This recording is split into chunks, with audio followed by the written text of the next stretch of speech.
Bonjour à toutes et à tous, c'est Sarah, la fondatrice de Partap. Bienvenue sur notre chaîne, un espace de parole et de partage dédié au monde de l'enseignement.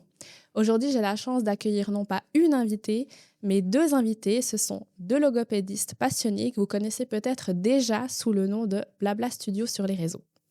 Elles sont venues parler de leur parcours, de leur métier et surtout partager leurs précieux conseils avec nous. Alors, c'est parti. Alors, est-ce que vous pouvez vous présenter en quelques mots avant qu'on commence? Oui, alors je vais commencer. Du coup, moi, c'est Noémie. Donc, je suis logopédiste depuis déjà presque 10 ans maintenant. Donc, moi, je suis belge, j'ai fait mes études en Belgique. Mhm, Et puis, j'avais commencé à travailler en sortant des études comme logopédiste, mais dans un cabinet indépendant. mhm. Et puis, c'est vrai que c'était pas idéal pour une première expérience professionnelle. J'étais un peu seule. Et puis, voilà, j'ai envie de voir autre chose. Et c'est vraiment par hasard que je suis tombée sur l'annonce pour le poste en Suisse. Ok. Et du coup, je suis arrivée, voilà, comme ça. J'y croyais pas trop au début. Et puis finalement, ça fait 10 ans que je travaille au même endroit. Mhm. Et puis là, depuis peu, j'ai diminué un petit peu. Et j'ai commencé aussi dans une école spécialisée. Donc où là, c'est vraiment toute une autre... enfin, un type de patient totalement différent. Mhm. Beaucoup d'enfants autistes ou avec une déficience intellectuelle. Donc voilà, c'est vraiment une autre facette du métier. Du coup, un joli parcours, puis ça te manque pas la Belgique. Enfin, ça te change beaucoup, j'imagine, d'être Oui, ici. ça change beaucoup. Mais honnêtement, maintenant, je me vois pas retourner en Ouais. Belgique. Ouais. Donc Donc, au début, c'était dur, puis maintenant, voilà. ouais. Tu te vois plus repartir. Mm. En tout cas, pas pour l'instant, ouais. Ben, merci. Et maintenant à toi. Du coup, moi, c'est Oriane. J'ai fait mes études en Suisse à l'université de Neuchâtel. Mhm, D'abord le bachelor et puis ensuite le master. Et puis en dernière année de master, en fait, on a un stage d'une année. mhm. Et puis c'est comme ça qu'on s'est rencontrés avec Noémie parce que c'était ma formatrice. Donc Ok. pendant une année, on a travaillé ensemble. Enfin voilà, Mhm. j'ai appris de sa pratique qui m'a beaucoup plu. Et puis on a tout de suite vite accroché. Mhm, Et puis là, depuis août 2024, on est les deux dans la même école. Enfin, on travaille Mhm. les deux ensemble dans une école du canton de Fribourg. Et puis, c'est vrai que pendant mes études, pendant le stage, tu as tout le temps envie d'avoir le matériel parfait voilà, pour tes prises oui. en Ah charge oui, c'est qui clair. correspond à 100% à ce que tu fais. Et puis, c'est vrai que moi, j'ai beaucoup créé de support. Mhm. Et puis, un jour, quand on a vraiment travaillé ensemble, eh bien, on s'est dit, pourquoi pas se lancer dans la création de support et puis partager notre quotidien, nos conseils. Puis, c'est un peu comme ça aussi qu'on s'est lancé, en fait, dans Blabla Studio. Ok, du coup, vous travaillez ensemble dans la vraie vie et Oui, aussi voilà. sur les réseaux, donc c'est chouette. Puis quand vous avez eu envie de devenir logopédiste? Euh, ouais, alors, moi, j'avoue que au départ, c'était pas du tout une évidence. Mhm, Quand j'ai eu fini, donc en Belgique, l'école secondaire vers 17-18 ans. Puis il fallait se décider pour les études. Je savais mhm, pas du tout vers quoi me diriger. Enfin, j'avais plein d'idées, mais des choses très différentes. Des choses aussi plutôt dans la communication, dans la vente. Enfin, voilà. mhm. Donc, c'était pas forcément ce métier qui m'attirait. Et puis, je me suis vraiment décidée le jour où j'ai été m'inscrire à l'université. C'était le même secrétariat pour plusieurs facultés.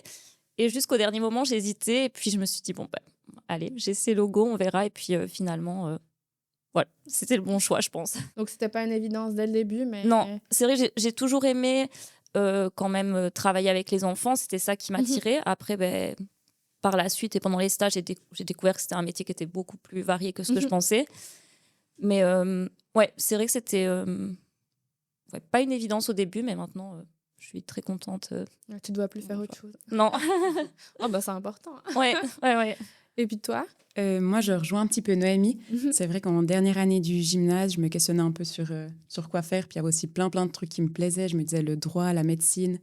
Et puis finalement, je me suis un peu dit, mais qu'est-ce que j'aime vraiment? Puis j'aime beaucoup parler, la communication. J'aime lire, écrire. mhm, Et puis j'avais besoin d'être dans un métier dans lequel il y a du lien avec les personnes. mhm. Et puis je me suis dit, ben là, ouais, c'est vraiment accompagner les personnes dans plein de domaines différents. Puis comme elle l'a dit, Noémie, en fait, c'est hyper varié. Enfin, souvent, on a un peu... ouais, les Mm. frontières de la logopédie, on se dit, c'est les troubles du langage oral puis les Mhm, troubles du langage écrit. Mais en fait, c'est vraiment, c'est très large. Et puis, on mhm. peut travailler avec plein de personnes différentes, autant les personnes plus âgées, plus jeunes. Et puis, du coup, de base, c'était pas vraiment une évidence non plus. Et puis quand tu fais 5 ans d'université sans stage au début, tu te dis, Ouais. oula, 8 heures, Ouais. que de la théorie, pas de pratique. Et puis quand tu commences les stages, Mhm. tu te rends compte que c'est vraiment concret. Et puis en fait, tu vois les progrès. Puis c'est aussi Ouais. hyper gratifiant et stimulant pour nous. Donc dès qu'il y a les stages, je me suis direct rendu compte que, non, en fait, je suis vraiment à la bonne place là.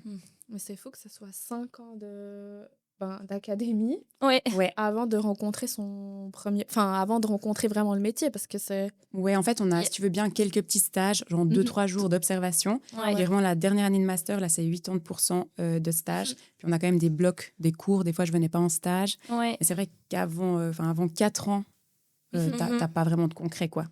Ouais. C'est fou. Parce que, par exemple, prof, dès la première Mm.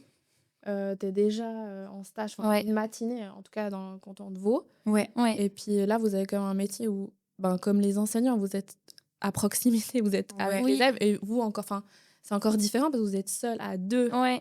dans une Ouais. pièce. Donc c'est... Ouais. c'est... Mais c'est vrai fou. que c'est la même chose en Belgique. Avant la dernière année de stage, il y a, oui, quelques stages un peu d'observation, tout ça, mais c'est vraiment très léger. Et puis, bon, c'est dommage parce que c'est vrai que je pense qu'on apprend tellement plus sur le terrain. Ça reste super abstrait, tout ce qu'on apprend tant qu'on ne le met pas en pratique. Donc, Oui. mais bon, ouais, c'est comme ça. Après, en Suisse, le bachelor, c'est pas un bachelor en logopédie. Mm. C'est, on a de la psychologie, Mhm. un petit peu de logopédie, puis les sciences du langage. Puis en fait, il y a un concours pour accéder au master. Puis là, ils en prennent environ 20 par année. Puis on a un examen oral et puis un examen écrit. Puis c'est des Ok. notes du bachelor qui comptent encore. Enfin, du moins, à mon époque, c'était comme ça.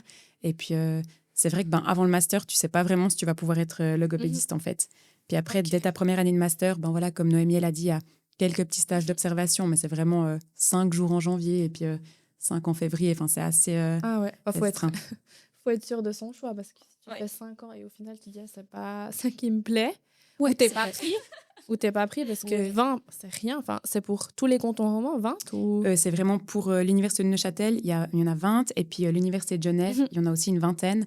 Et puis, vraiment peu. Hein. ouais, c'est peu. Ouais. Et pour les alémaniques, par contre, là, c'est à Fribourg, parce qu'il faut être de Ok. langue maternelle dans laquelle tu vas exercer, Oui, en parce fait. que c'est tellement proche, C'est ça. la langue, Puis elle, c'est simplement un bachelor à Fribourg. Elles n'ont pas de master, c'est vraiment différent. C'est ah ouais. 2 parcours académiques différents. On est dans le même pays, mais Ouais. c'est complètement différent. Merci. Est-ce que vous avez une anecdote de vos débuts du métier à raconter? Du coup, quand j'étais en stage chez Noémie, on avait créé ensemble un peu un groupe Mhm. sur les habiletés sociales. Mhm. Ça aussi, c'est quelque chose, des fois, qu'on pense peu, mais ça Mhm. touche aussi le métier de logopédiste. Mm. Et puis, on avait décidé vraiment de créer des petites scènes de la vie quotidienne, Mhm. des conflits que les enfants ils pouvaient être confrontés, ou bien aller commander une pizza au restaurant. Puis là, c'était vraiment avec des enfants plus âgés, Des du ados, CO, ouais. du cycle d'orientation. Ok, ouais, alors ouais. Et puis, Ouais, qui c'était... avaient des difficultés au niveau plutôt social et pragmatique. Mhm. Donc, Et ouais, c'était vraiment ça a été- hilarant, quoi. En fait, on se rendait compte que, ouais, ils avaient vraiment pas certains codes qu'on pensait aussi acquis. Et puis, on se filmait après pour les confronter à voilà. Après, on les regardait, on analysait ensemble. Mais c'est vrai que ça a été... on a beaucoup rigolé avec eux aussi, quoi. C'était... Et puis finalement, on s'est rendu compte que c'était vraiment quelque chose de concret pour eux, Ouais. qu'ils allaient vraiment utiliser pour la suite de leur parcours professionnel. On avait aussi fait des sortes Oui. d'entretien, enfin, comment Ok, ouais. ils pouvaient interagir avec quelqu'un lors d'un entretien. Puis on a beaucoup ri, mais on avait vu que ça avait beaucoup porté ses fruits. Donc, c'était marrant.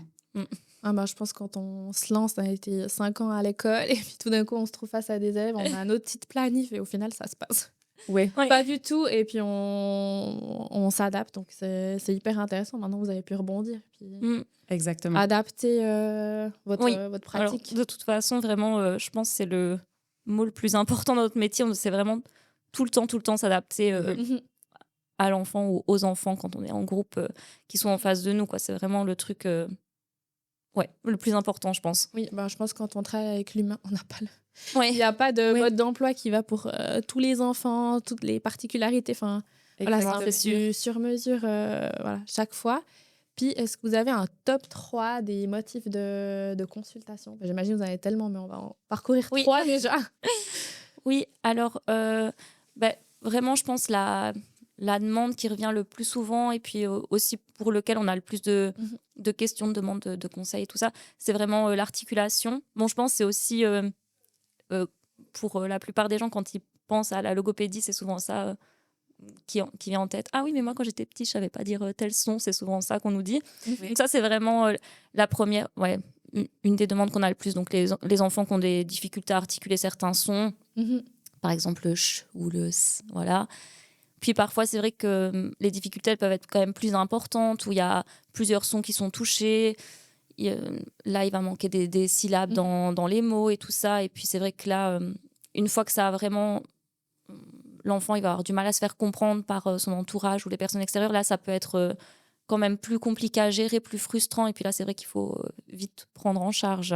C'est vrai que surtout au cycle 1, donc en 2H, 3, 4H, la plupart des enfants, il y a plein de sons qu'ils n'arrivent pas à prononcer. Puis en tant qu'enseignant, on est vite paniqué. On se dit, mais est-ce qu'on doit signaler? Est-ce qu'on doit attendre? Est-ce que c'est normal?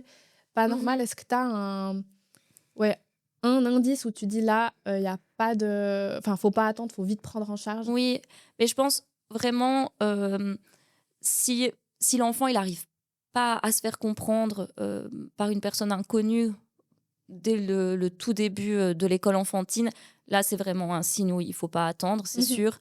Après, voilà, quand il y a juste un ou deux sons qui est touché, et puis si c'est les sons les plus fréquents, le R, par exemple, ou le ch, là, je pense qu'il n'y a pas trop de stress à avoir. C'est vrai que c'est quelque chose qui est visible, donc souvent, les enseignants, les parents, ils sont inquiets, alors que finalement, ce n'est pas quelque chose qui est si grave que ça. Donc, après, c'est sûr qu'en fin d'école enfantine, bon, là, normalement, tous les sons devraient être acquis. Donc, là, il faut commencer à s'inquiéter s'il y a des sons qui restent encore difficiles pour les enfants.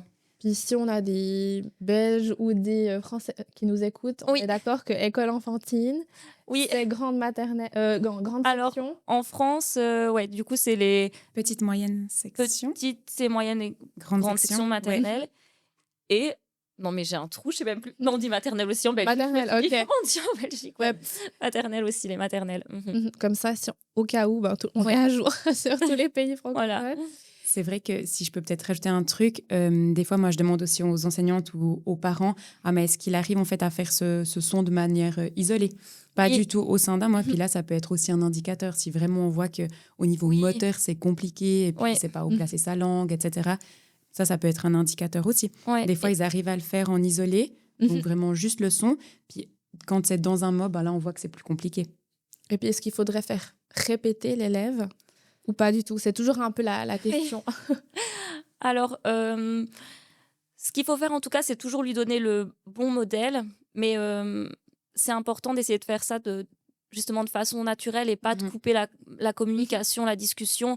Donc, voilà, lui donner le bon modèle. En plus, la plupart des enfants, spontanément, si on répète le mot correctement, eux, ils vont réessayer de le dire à nouveau. Oui. Mais c'est vrai que voilà, couper la discussion et lui dire vraiment « Ah non, mais là, ce mot-là, tu l'as pas bien prononcé, on dit comme ça, répète. » Là, c'est pas la bonne chose à faire. Mais juste lui donner le bon modèle à chaque fois et puis il va enregistrer. Et voilà. Puis en plus, vous avez fait une super formation sur l'académie. Oui. Il y a vraiment une liste des sons et une hiérarchie. Oui. Et s'il y a des personnes qui sont vraiment intéressées ou des parents ou des enseignants qui ont envie d'en savoir plus, ils peuvent suivre la formation sur l'académie. Puis il y a vraiment des tips, même des petits exercices. Donc ça peut être intéressant. Donc on va passer au motif 2.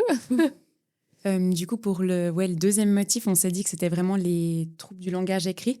Donc, tant au niveau de l'écriture que la lecture, la fameuse dyslexie et la fameuse dysorthographie, c'est peut-être des termes plus courants. Ça, je dirais que ça touche peut-être plus le cycle 2, parce que le cycle 1, ça se termine en 3-4 H, c'est ça? Oui. Ok, souvent, nous, on aime bien laisser commencer vraiment les enfants, l'apprentissage du langage écrit. Qu'en 3H, ils entrent doucement dedans. Puis là, je dirais, milieu, fin de 3H, on peut déjà voir un peu les enfants pour lesquels c'est un peu plus difficile. En lecture, le décollage, il est très lent. Il y a des erreurs. Et puis, souvent, ils mettent aussi en place des stratégies d'évitement où ils ne veulent pas lire à haute voix. Oui. Ça aussi, c'est important de se questionner. Et puis souvent, ils n'arrivent pas vraiment à accéder au sens de ce qu'ils lisent. Donc ça peut être aussi un bon indicateur. Et puis, au niveau de l'écriture, on peut aussi regarder le geste graphique. Et puis, à nouveau, là, on va voir qu'il y a des sons qui vont manquer, ou bien il y a des petites confusions auditives. Par exemple, pour mon, on va retrouver man, M-A-N. Oui. Des choses comme ça peut mettre la puce à l'oreille. Mais en général, on aime bien laisser commencer les enfants. Enfin, voilà, cette 3H, l'entrée dans l'apprentissage du langage écrit. Et puis, c'est plus début de 4H. Je dirais que là, on voit les erreurs ressortir, puis un peu l'écart se creuser. C'est vrai qu'en 3H, c'est un peu comme la marche chez les enfants. Certains, la lecture, elle va venir, j'imagine, très naturellement. Très et chez d'autres, c'est pas qu'ils ont de la peine, mais ça prend juste plus de temps. Plus de temps. Et c'est vrai qu'enseignant, c'est frustrant. Parce que tu dis, il y en a certains, ils arrivent à lire super vite. D'autres, ils prennent presque 6 à 7 mois de plus. Mais il n'y a rien. Enfin, ça nécessiterait pas un accompagnement. Mais tu dis, mais comment je les accompagne? Comment je peux faire pour l'aider à ce que ça vienne plus vite? Est-ce que ça sert à rien de se battre contre la nature? Ou juste prendre son mal c'est difficile, je trouve, de jauger. Ouais. Souvent, moi, j'ai des enseignants ou des enseignantes qui viennent me voir en 3H, qui sont, comme tu as dit, un peu paniqués. Mais voilà, qu'est-ce que je fais avec cet enfant? Puis tout à coup, je trouve vraiment fin de la 3H, début de la 4H, on voit parfois un déclic chez l'enfant, alors que si on continue à avoir une lecture avec beaucoup d'erreurs ou bien des sauts de ligne ou des omissions de mots, là, c'est toujours quand même mieux de consulter, de faire appel à une ou un logopédiste. Et puis, aussi un bon indicateur, moi, je trouve, c'est la conscience phonologique. Tout ce qui est des sons, des syllabes. Si on voit déjà que cette conscience phonologique, 2H, 3H, elle est fragile, ça peut être vraiment un indice. Et puis là, c'est vrai que pour les aider, les accompagner, c'est justement quelque chose qu'on peut faire, vraiment travailler justement la conscience phonologique, et puis en intégrant les lettres comme support en plus, mais faire vraiment des petits jeux de fusion de sons, de compter le nombre de sons, et puis ça, c'est quelque chose qui de toute façon est bénéfique pour tous les enfants, et c'est une façon d'aider ceux qui ont plus de difficultés. Oui, non, c'est clair que la conscience phono, on la travaille déjà depuis la 1H. Oui, c'est ça. Et puis c'est vrai qu'il y a des enfants, pour eux, c'est naturel. Et puis d'autres, on voit qu'ils font aucun lien, en fait. Même s'ils reconnaissent le A, dans avion, ils vont pas du tout l'entendre. Et c'est hyper... c'est assez perturbant. Tu te dis, mais... puis c'est vraiment la base, autant de l'écriture que de la lecture. Donc, c'est hyper important que cette base, elle soit solide. Puis souvent, nous, quand on a ces enfants, on repart un peu à la base. Comme a dit Noémie, on fait des petites activités autour des syllabes, des sons, et puis ça aide bien en général. Du coup, concrètement, en classe, il ne faudrait pas donner des exercices qui soient un poil plus loin, mais il faudrait vraiment toujours travailler cette phonologie, en fait. Il faut vraiment travailler la base avant d'aller plus loin. Après, ce qui est important aussi, c'est peut-être, si on voit que l'enfant il est en difficulté, pas lui mettre 10 phrases, mais peut-être se dire déjà 2 petites phrases, 2 phrases espacées, adapter la police, et puis vraiment valoriser la qualité plutôt que la quantité. Et puis chaque petit progrès, vraiment, comme j'ai dit, valoriser, puis lui laisser son temps aussi. Comme tu as bien dit avant, Sarah, tous les enfants, ils se développent à un rythme différent. Et puis on sait que vous avez plein d'objectifs, que c'est hyper rempli, et le rythme en classe, il est très soutenu. J'ai entendu dire que des fois, en 3H, c'était 1 son par semaine. Puis, c'est vrai que pour les enfants qui n'ont déjà pas cette conscience phonologique, d'ajouter 1 son chaque semaine, ça peut vite être une masse énorme. Et puis des fois, de reprendre la base et juste avancer à son rythme, on voit que ça aide déjà. C'est hyper rassurant ce que vous dites, parce que c'est vrai qu'en tant qu'enseignant, on a vite la pression au niveau de la lecture. Les parents aussi, ils ne savent toujours pas lire. Et puis pour l'enfant aussi, de voir que ses camarades lisent, c'est... parce que en fait, t'entends, dès qu'il y a de la lecture à voix haute, on peut voir que l'enfant, il peut vite perdre confiance en lui aussi. Ça, c'est aussi des indicateurs. S'il veut jamais lire à voix haute, je trouve que ça, c'est toujours aussi un bon indicateur. Et puis, je pensais à ça aussi, mais c'est vrai que 2 choses qui sont importantes à vérifier avant d'envoyer chez la logo, c'est l'audition, parce que des fois, il y a des toutes petites pertes auditives qui, en fait, passent inaperçues, parce que, bien sûr, l'enfant entend quand même, mais s'il y a une toute petite perte auditive, forcément, il n'aura pas bien discriminé les sons au début. Et puis là, c'est vraiment des erreurs qui vont se retrouver dans la lecture, dans l'écriture et tout ça. Et puis pareil au niveau de la vue, parce que c'est vrai qu'il y a des problèmes de vue, voilà. Mais il y a aussi des problèmes des fois au niveau des mouvements des yeux, vraiment. Ok. Où là, c'est une orthoptiste qui évaluent ça. Il y en a de plus en plus et puis qui sont vraiment formés justement parce qu'il y a quand même beaucoup d'enfants finalement qui ont des difficultés comme ça.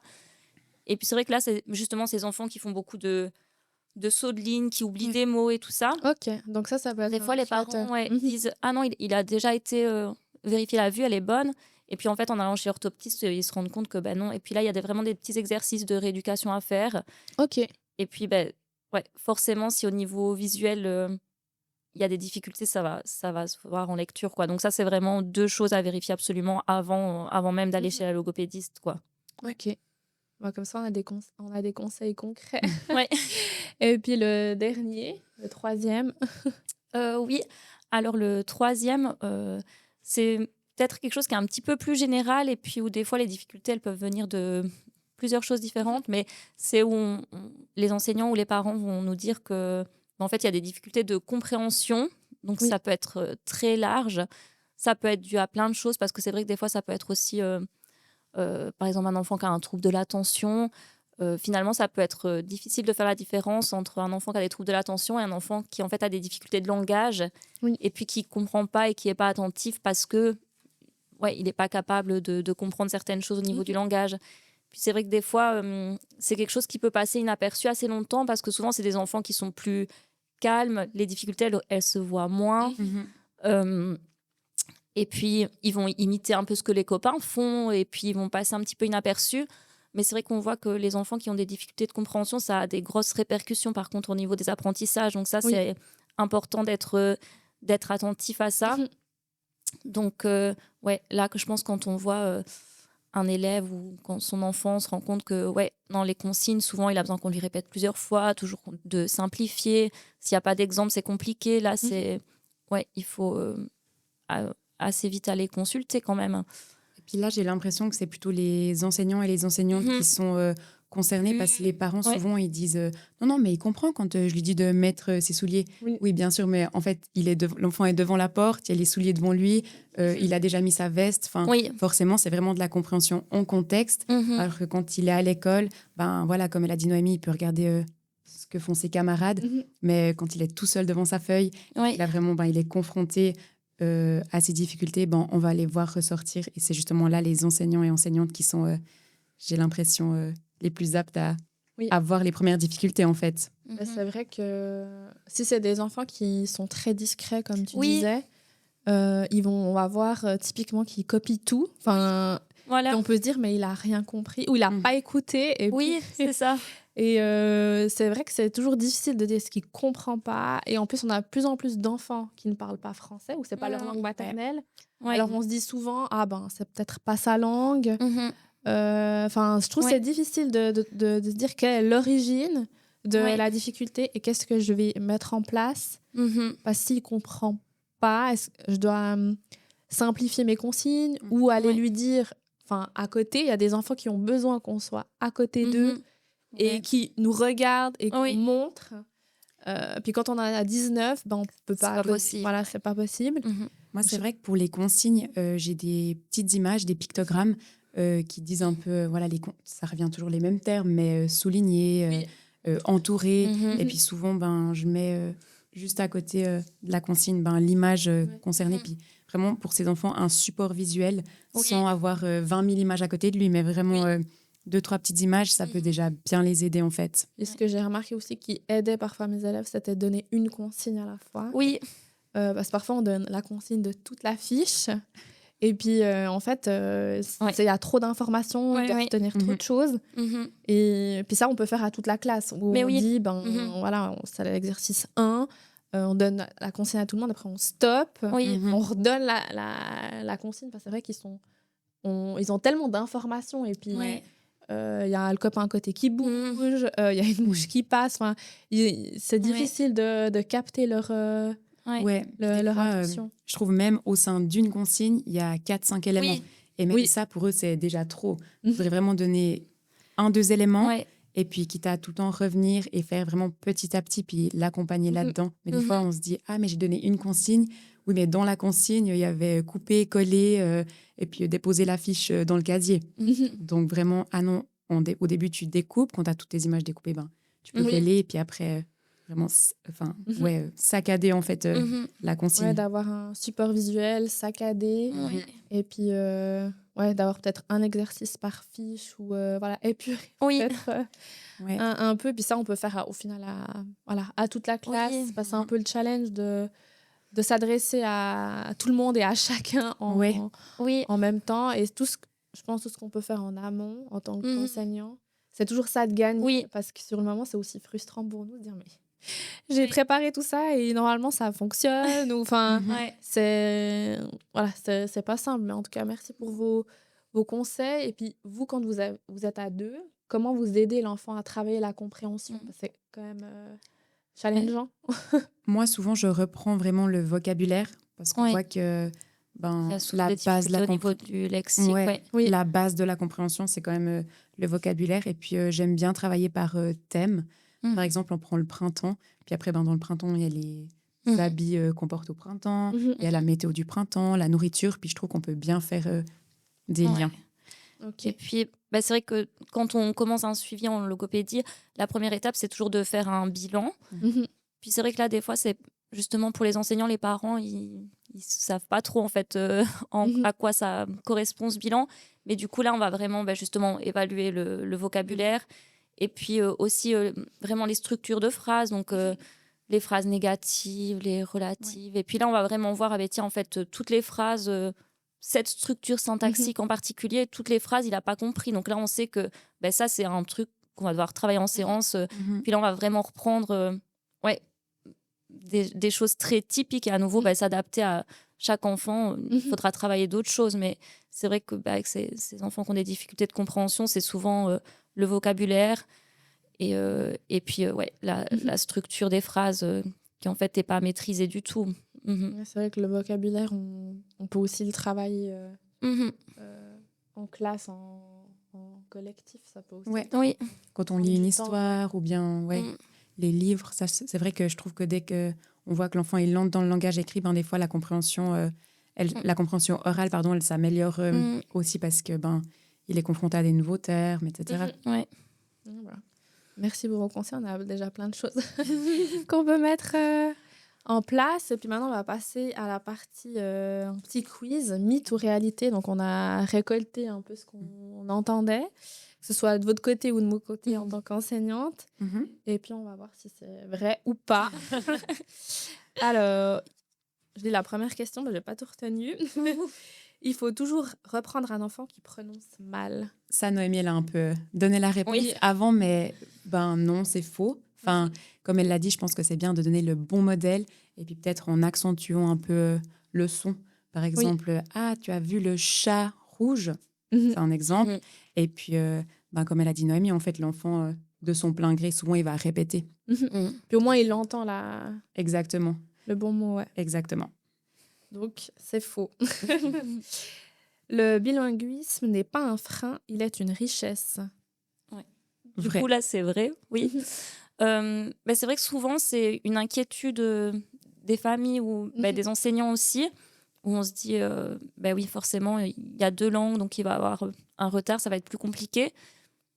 Donc, c'est vrai que ce qu'on voit quand même, c'est qu'au tout début, là, oui, ces enfants, on va avoir l'impression qu'il y a un petit retard parce que, par exemple, au niveau du vocabulaire, il y a certains mots qu'il connaîtra dans une langue et puis d'autres mots qu'il connaîtra dans l'autre langue. Si les structures de phrases, elles sont pas pareilles dans les 2 langues, forcément, des fois, il y aura peut-être des petites erreurs. Mais ça, normalement, c'est une période qui est très courte. Et puis, pour la suite, au contraire, ça va être des enfants qui auront souvent même un meilleur niveau de langage parce qu'ils sont habitués à analyser des structures différentes, à avoir un vocabulaire plus riche et tout ça. Donc, ce petit retard, c'est vraiment juste au début. Et après, pour la suite, c'est pas du tout un frein, au contraire, quoi. Donc c'est vraiment quelque chose à soutenir. Et puis, c'est vrai que, oui, des fois, les parents, ils veulent absolument parler français avec leurs enfants, alors que eux, c'est pas une langue qu'ils maîtrisent correctement, mais ils se disent, ah, c'est important.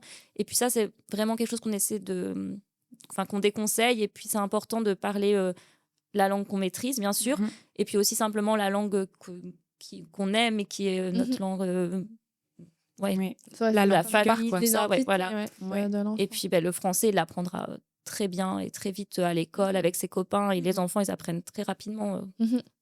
Donc, on s'inquiète pas. C'est normal qu'il y ait un peu une phase voilà, où l'enfant oui, doit s'adapter. bien sûr. Et aussi, ce qu'on peut demander aux parents, si est-ce que dans leur Oui. langue, ils repèrent des incompréhensions ou... Oui, Ouais, ça, c'est un bon indicateur aussi. Si dans la langue maternelle, il y a déjà quelques erreurs, eh ben, souvent, ça, on le demande. Puis on voit qu'après, ben, en français, il y a un peu Ouais. aussi des erreurs. Ouais, parce que c'est pas lié à la langue, en fait. Mhm.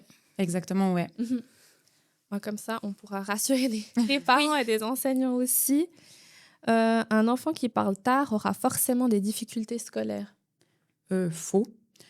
Ben, comme on l'a dit avant, en fait, les enfants, ils se développent tous et toutes à leur rythme. Et puis souvent, leur retard, il peut se combler en fait en stimulant ben voilà, le langage oral. Et puis aussi, dès qu'il entre à l'école, ben, il y a beaucoup plus de français qui est parlé. Donc non, ça peut entraîner, oui, des difficultés, mais c'est pas vraiment la majorité, je dirais. Après, peut-être ça dépend du retard. Si à 2 ans, Oui, il ne parle exactement. pas du tout, ou à 2 ans ou 3 ans. En tout cas, nous, à la HEP, je crois, ils nous avaient dit si à 4 ans, on ne comprend rien de ce qu'il nous dit. Ouais, 3-4 ans, 3 Là, ans. on peut commencer à quand même s'inquiéter Oui. si on comprend vraiment Mhm. rien du tout. Souvent, les parents, eux, ils comprennent Oui, parce qu'ils sont avec l'enfant tout le temps. ils sont habitués. Et nous, on se dit, on comprend pas grand-chose. Et puis, c'est pas facile pour les parents d'entendre. Du coup, Surtout si c'est leur premier enfant, où ils n'ont pas de point de comparaison. C'est vrai que des fois, eux, ils savent très bien faire comment faire avec leur enfant. Et puis, il faut leur faire prendre conscience de ça. Un léger retard, voilà, pas à s'inquiéter, mais c'est vraiment si on comprend absolument rien. Oui, exactement. Oui. Après, c'est vraiment là, on donne des idées générales, mais c'est vraiment au cas par cas. Puis chaque enfant est différent. Oui, bien sûr. Et aussi, il faut se fier toujours un peu à son intuition de parent ou d'enseignant. Voilà, à force de voir plein d'enfants, on arrive à se dire, ah oui, là, je m'inquiète, ou peut-être moins. Voilà, suivre son intuition. Ensuite, lire à voix haute devant la classe aide toujours. Non, alors là, ce sera faux. Je pense qu'au contraire, c'est même quelque chose qui est souvent stressant pour les enfants qui ont des difficultés. Donc, c'est vrai que ce n'est pas forcément un exercice qu'on conseille avec les enfants qui ont des difficultés en lecture, bien sûr. Et plutôt travailler la lecture silencieuse, la compréhension. Et puis, Bon, après, je trouve que c'est aussi stressant à lire à voix haute, même pour un adulte. De lire devant 20 personnes ou 18 personnes, on ne va pas lire de la même manière si on est tout seul. Exactement. Et puis, finalement, on est peu confronté plus tard à cette lecture à voix haute. C'est quelque chose qu'on fait peu, Mais il me semble que ça diminue. Enfin, quand j'étais enfant, c'était vraiment un rituel. Il fallait tous lire devant toute la classe. Mais là, j'ai l'impression que ça se fait moins. J'ai aussi l'impression. Ouais, parce que quand tu es stressé, tu sais plus... Oui. Voilà. C'est pas révélateur, en fait, de ton... Non, pas du tout. De ton niveau. Ensuite, un enfant en 1H qui ne fait pas bien les sons ch, j, a forcément un trouble. Là, c'est faux, je dirais. Surtout en 1H, souvent, c'est fréquent que le che, le je, tout ce qui est avec la consonne R, les clusters, on dit le tre, cre, ils se mettent en place jusqu'à 7 ans. Et puis là, non, ça ne sera pas forcément un trouble. Comme on l'a dit avant, il faut juste aussi laisser l'enfant se développer.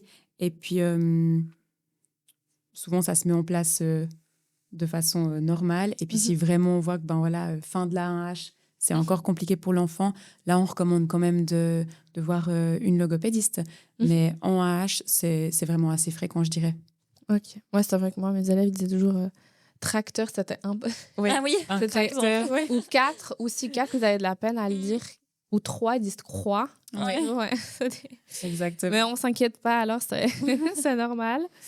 Les alphas entravent l'apprentissage de la lecture. Alors, c'est faux. Non, au contraire. Après, à nouveau, il faut s'adapter à chaque enfant. C'est vrai qu'il y a des fois des enfants où ces petites histoires, ces personnages et tout ça, ça va les embrouiller un petit peu. Mais pour la plupart, ça permet quand même d'associer, de retenir assez plus rapidement. Donc, il y a plein de méthodes différentes. Il y en a qui aiment bien utiliser des gestes. Il y a aussi différents supports qu'on peut utiliser. Donc, à nouveau, il faut trouver celui qui correspond à l'enfant, mais pas hésiter de tester. C'est vrai que les alphas, on le voit quasiment dans toutes les classes. Oui. Et c'est vrai que nous, à la HEP, ils nous avaient dit non, n'utilisez pas.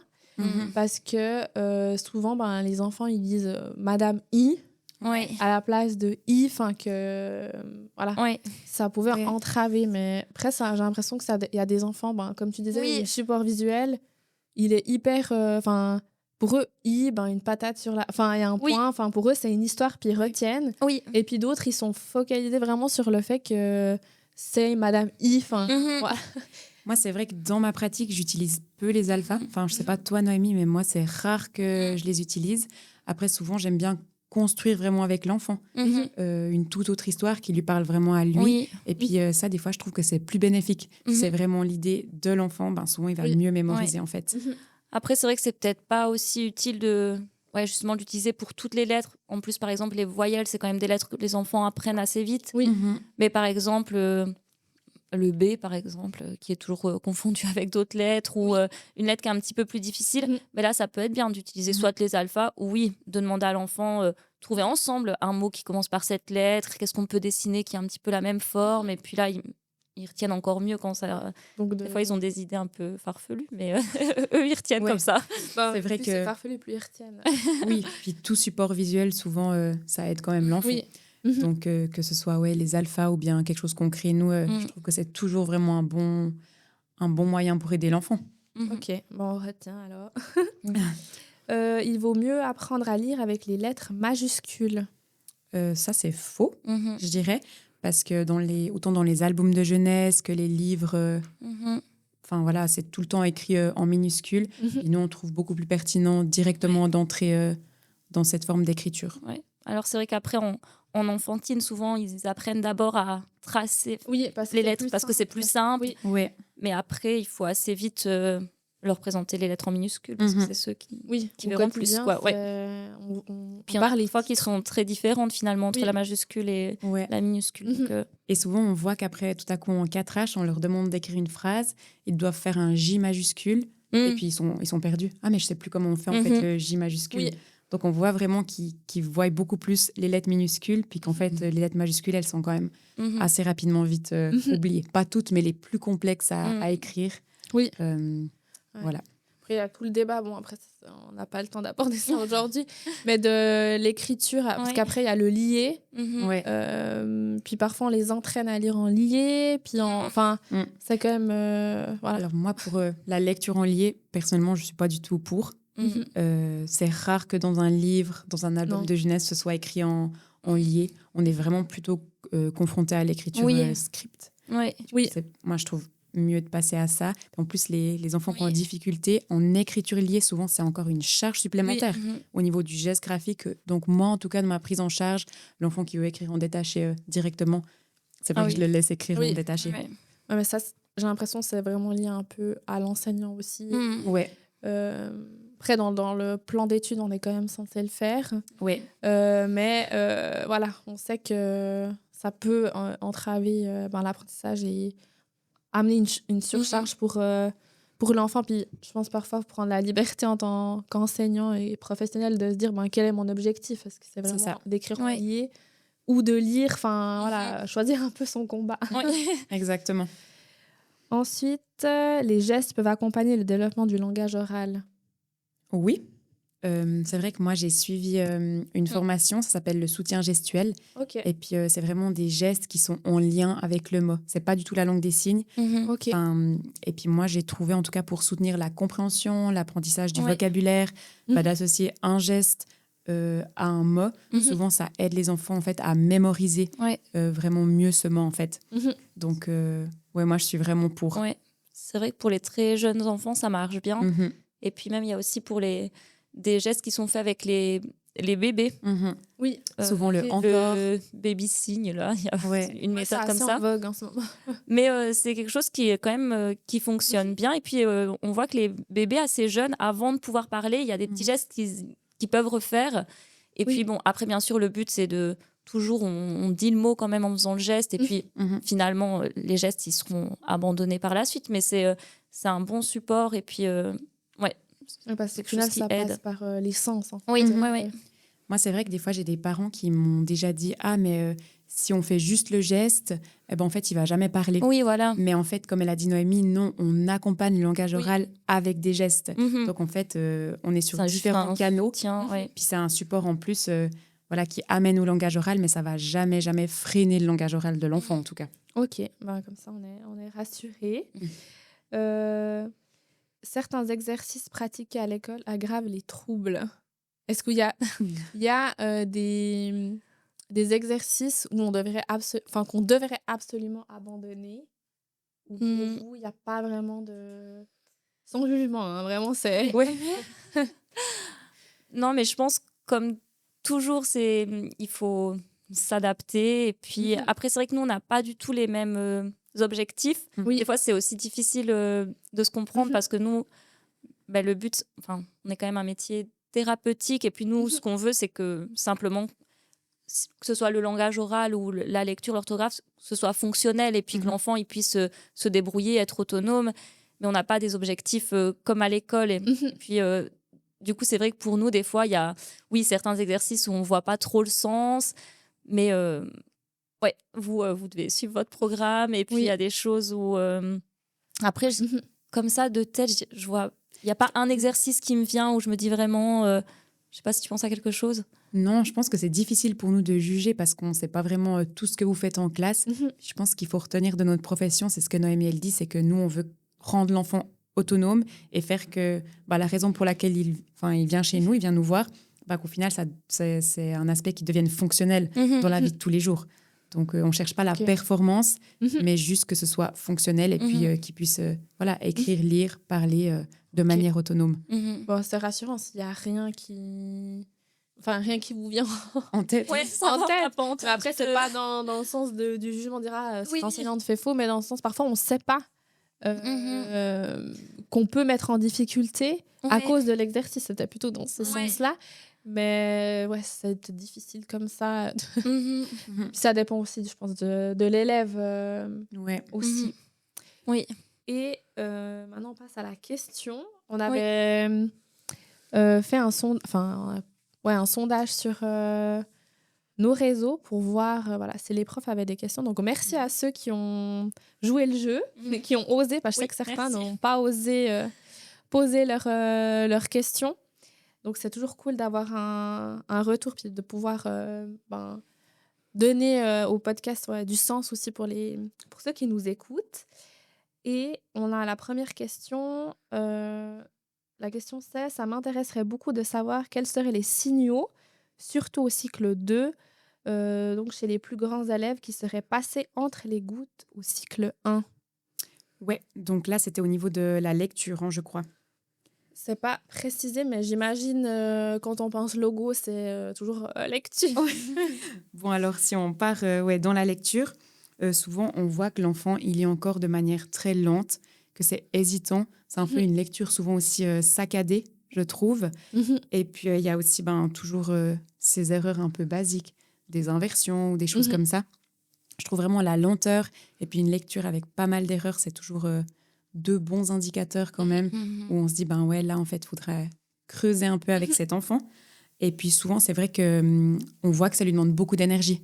Et puis que l'enfant, il devient vite fatigué. Là aussi, ça peut être des bons indices. Et puis à nouveau, un peu ces stratégies d'évitement, où l'enfant, il ne va pas vouloir lire, il ne va pas vouloir écrire. Ça aussi, c'est important de garder en tête. Je dirais un peu ces 4 grands signaux d'alerte. Peut-être aussi au niveau de l'orthographe. C'est vrai que les difficultés vont peut-être plus ressortir à ce niveau-là, où il y aura vraiment des erreurs qui ne sont pas du tout typiques. Alors c'est vrai que des fois, même en tant qu'adulte, on est plus sûr quelle lettre, je ne sais pas moi, la dernière lettre du mot, si c'est une lettre muette ou quelque chose comme ça. Voilà, si c'est ce type d'erreur, c'est pas inquiétant. Mais après, c'est vrai que des fois, on voit vraiment ces enfants, ils vont faire des erreurs. On n'aurait jamais pensé à écrire un mot comme ça. Ils vont justement le rendre très compliqué, utiliser, je sais pas, par exemple, le son 1 qui peut s'écrire de plein de façons. Ils vont utiliser la façon la plus rare. Et puis, le même mot, il va être écrit de différentes façons. Ça, c'est des choses aussi qui peuvent mettre la puce à l'oreille. Et puis pareil, s'il y a des erreurs qu'on retrouve au début de l'apprentissage, comme les confusions de sons, les te, de, les que. Enfin, par exemple, le C, le Q. Enfin, voilà, ce type d'erreur qu'on trouve plutôt au début. Si ça persiste aussi chez les plus grands, là aussi, c'est...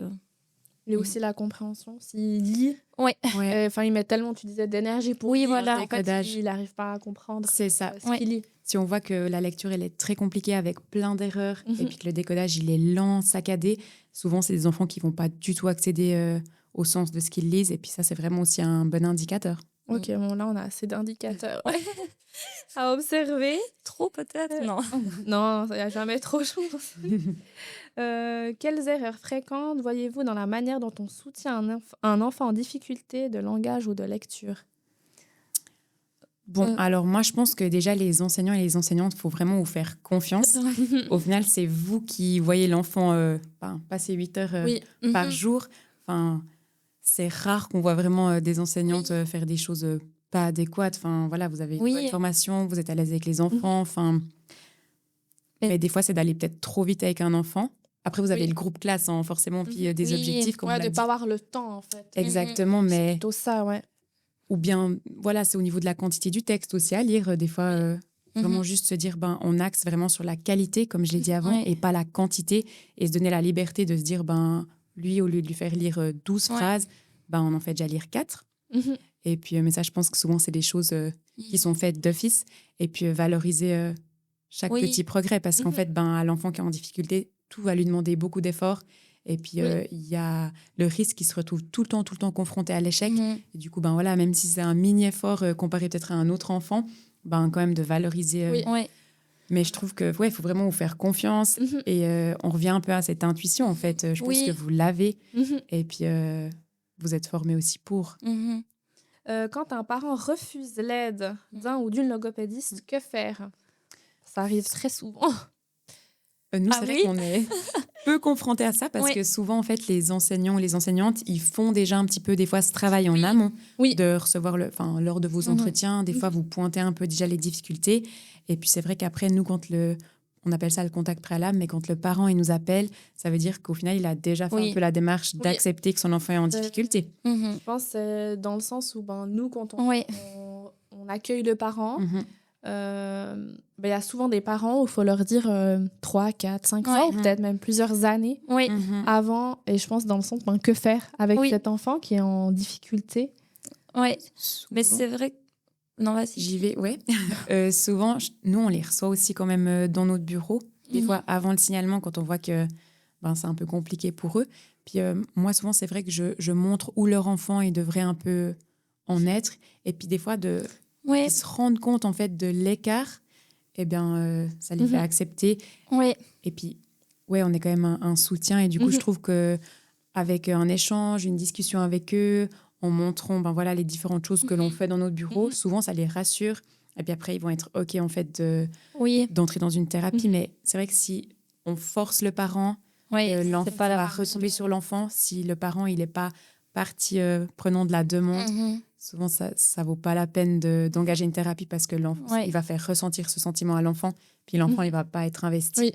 Mais c'est très, très rare. Souvent, on laisse un peu mûrir la réflexion. Oui, c'est ça. Des fois, ça prend un peu de temps. Mais je pense en attendant, entre guillemets, avec ses enfants, je pense qu'il faut quand même déjà mettre des choses en place au niveau plutôt des aménagements, des adaptations. C'est vrai que là, à nouveau, des fois, les enseignants, ils ont peur de trop faire, de trop aider. Et je pense, comme tu disais tout à l'heure, il faut se poser la question. Mais là, en fait, finalement, qu'est-ce que c'est mon objectif? Qu'est-ce que je veux évaluer? Qu'est-ce que je veux lui apprendre? Et vraiment essayer de travailler là-dessus. Et puis le reste, qui est un petit peu superflu, des fois mettre un petit peu de côté. Parce que, donc d'être peut-être très factuel en fait, avec les parents, de dire voilà ce qui est attendu. Et là, ils peuvent moins dire ah non. Oui, et puis je pense quand on leur explique que ça sera pour aider leur enfant. Puis, je pense que finalement, c'est rare. Je pense que des fois, ça prend du temps. Mais dans la plupart des cas, ils finissent par accepter. Souvent, c'est qu'ils ont peur. Les parents, c'est ça. C'est plutôt une crainte. Dès qu'on engage un thérapeute un peu sur le chemin de l'enfant, c'est vrai que ça peut être une crainte, comme tu dis.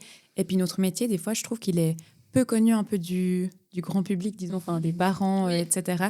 Puis de vraiment expliquer ce qu'on fait, de montrer des petits jeux, des petits textes. souvent, Oui. ça permet aux parents d'être rassurés puis de se dire « Ah ben ouais, en fait, Ouais. je vois que ça va être soutenant pour mon enfant. » Puis c'est pas discriminant de sortir l'enfant de la Oui. classe un moment. Parce que Oui. souvent, ils ont un peu cette image-là. Oui. C'est ça. Ah, mais en fait, voilà, qu'est-ce que les copains ils vont dire, etc. Puis vraiment de les accompagner dans cette démarche en leur montrant ce qu'on fait, ça aide vraiment. Ouais, puis aussi, moi, quand j'avais des parents qui étaient un peu réticents, je leur disais, mais c'est pas pour toute la vie. Enfin, voilà, Oui. c'est peut-être qu'une année, ou peut-être ce sera que 5 séances, et Ouais. puis peut-être on s'est trompé. Oui. Voilà. C'est pas figé, hein. Oui, Enfin, oui. tout est en mouvement, l'enfant peut évoluer vite C'est- d'un coup. Ouais. Des fois, c'est juste donner 2-3 petits conseils, comme Noémie Oui. elle a dit, des adaptations, Oui. des aménagements, et puis on voit que l'enfant, il a ce déclic. Mhm. Et puis après, Et voilà, puis- il poursuit sa route tout seul. Parfait. Et le dernier, racontez-nous vos perles d'enfants ou élèves en séance. Comme ça, on finira là-dessus. Ouais. Bon, franchement, il y en a plein. On a de la chance. On fait un métier où on rigole beaucoup. On passe aussi beaucoup par le jeu. Et puis, du coup, on rigole souvent. Après, c'est vrai que les petites erreurs les plus mignonnes, c'est souvent dans le langage oral, quand il y a des petits mots qui sont déformés. Et puis, par exemple, moi, j'avais eu une fois un enfant où c'était le petit de la biche. Puis, il m'avait dit c'est une bambiche. Ah. Trop mignon. Voilà, Ouais, des c'est- petites choses comme ça. Oui. C'est vrai qu'on a parlé de ça justement avec Noémie avant. On se questionnait un peu sur ce qu'on allait dire. Et puis, on fait beaucoup de jeux en conscience phonologique. Mhm. Puis des fois, ils doivent découper les mots en syllabes et puis retenir une syllabe, retenir la syllabe d'un autre mot, puis former un nouveau mot. Mhm. Et puis, des fois, ça fait des mots un peu... ça fait des mots marrants ou ça fait des mots qu'ils n'ont pas le droit de dire normalement Oui. dans la vraie vie. Et puis souvent, on voit qu'ils sont tout gênés de le dire. Par exemple, si on découpe concombre, la première Oui. syllabe, c'est con. Et puis, on voit que l'enfant, il devient pas bien. Et puis, c'est marrant. Mais je pense qu'en fait, on est confronté tout le temps à des trucs trop marrants. Mhm. Et puis, on devrait faire des fois un Oui. cahier Ouais. avec nos perles. Ce serait une bonne idée parce qu'il y en a tout le long. Mais en fait, on ne se rend même plus compte, nous. Oui, vous êtes dans le feu de l'action. quoi. Exactement, Donc, vous n'avez pas ouais. le temps de sortir votre calepin Exactement.